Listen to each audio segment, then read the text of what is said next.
Spain could become the new gas hub of Europe as the European Union plans to disconnect itself from Russian gas before 2030. At present, the country boasts 45% of Europe's liquefied natural gas storage and one-third of European regasification work, a process that converts liquid gas back into natural gas. We have an extremely versatile and flexible system. We can digest gas from a variety of sources. Last year, for example, we received gas from 14 different countries. We also have 2 connections via pipelines with France. So without a doubt, we are a key player when it comes to diversifying the supply of natural gas to Europe. Spain has one of the most extensive gas infrastructures in Europe, with a huge storage capacity for gas arriving by vessel and also 2 pipelines connecting straight with the gas fields of North Africa.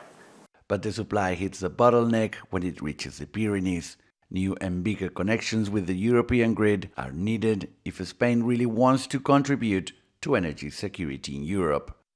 We are talking about guaranteeing the energy supply in Europe, and this new infrastructure could be critical. So I think that right now the political will is much bigger and probably the access to funding too.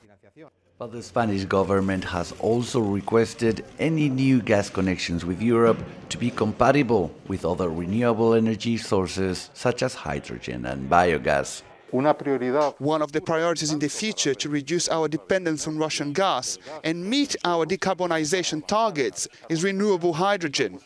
And we believe that Spain has an important role to play in this matter.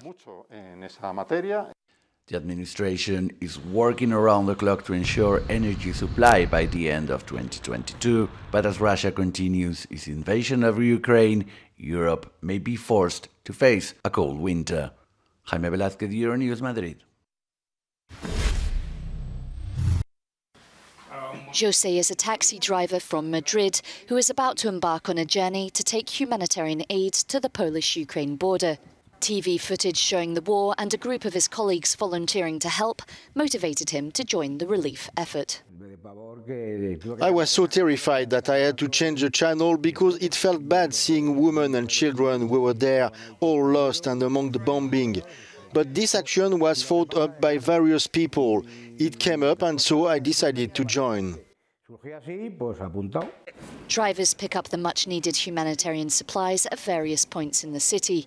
The Ukraine Association, which has been collecting food, clothes and all kinds of aid for the last 2 weeks, is one of the stops on their list.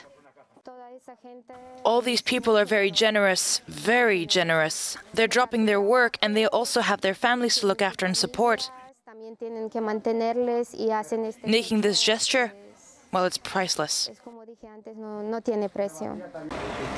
Some 30 vehicles have already left Madrid for Eastern Europe.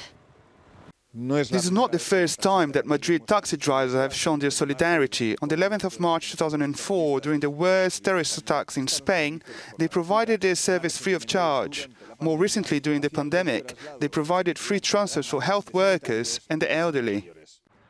The capital's airport acts as the group's departure point. The initiative has also attracted the help of retired taxi drivers who still have big and reliable vehicles. If it's okay with them, I take goods there and on the way back I load up with the luggage of all the people they are bringing here. And that's how things are playing out. My colleagues and former colleagues all like this idea. I'm still quite well known in this little world of taxis because I used to be one of its players. From Madrid to the Ukrainian border, the trip can take up to 40 hours. The drivers are giving up 5 days' salary to make the journey, a sacrifice they are more than willing to make.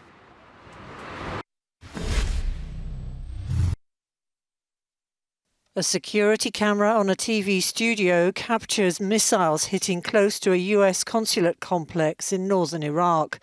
Iran has claimed responsibility, saying it was in retaliation for an Israeli strike in Syria that killed 2 members of its Revolutionary Guard earlier this week. Satellite broadcast channel Kurdistan 24, which is located near the US consulate, went on air from their studio shortly after the strike, showing shattered glass and debris on their studio floor. No injuries were reported in the attack on the city of Erbil, but it marks a significant escalation between the US and Iran. The attack drew harsh condemnation from the Iraqi government, which has called it a violation of international law and norms and has demanded an explanation from the Iranian leadership. The United States has strongly condemned the strike, saying it was an unjustified attack on a civilian residence.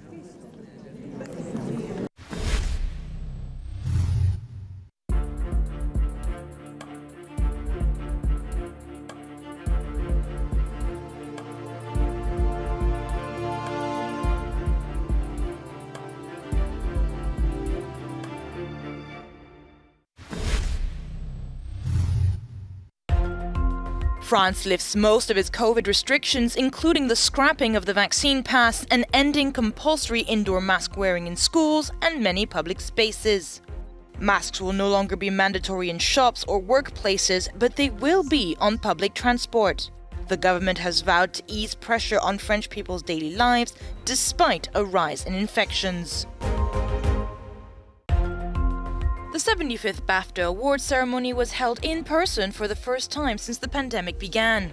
Jane Campion's The Power of the Dog won the night's top 2 prizes, earning Best Picture and Best Director, while Benedict Cumberbatch lost Best Lead Actor to Will Smith for his role in King Richard. Kenneth Branagh was awarded Outstanding British Film for its autobiographical drama, Belfast. That's all from us for the moment. Thanks for watching. We'll be back in a few moments with more news, headlines and analysis.